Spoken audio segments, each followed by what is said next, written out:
स्वातंत्र्य दिन म्हटला की लहानांपासून मोठ्यांपर्यंत संपूर्ण देश देशभक्तीच्या रंगात रंगून जातो।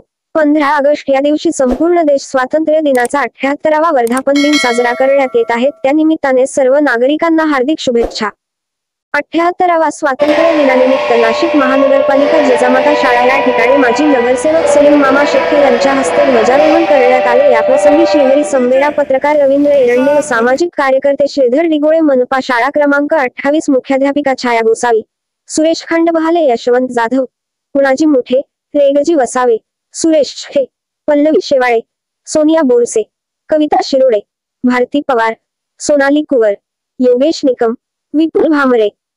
मनपा शाळा क्रमांक 27 नितीन देशमुख, केंद्र प्रमुख सचिन चिखले, भास्कर जाधव, सुनील पवार, पूजा बक्षी, तनुजा देवरे, गणेश वायकर, अनुप मेश्राम, गोपाल लोणाडकर, जितेंद्र कुमार कृपाले, अंजली शर्मा, क्रांती कलाक्ष पवार, अश्विन येरणे। माध्यमिक विद्यालय मुख्याध्यापक श्री भास्कर कुळधर, उपशिक्षक श्री पाटील विजय सर, शांताराम देवरे सर आणि श्रीमती भावना शुक्ल मॅडम, पालक, विद्यार्थी मोठ्या संख्येने उपस्थित होते।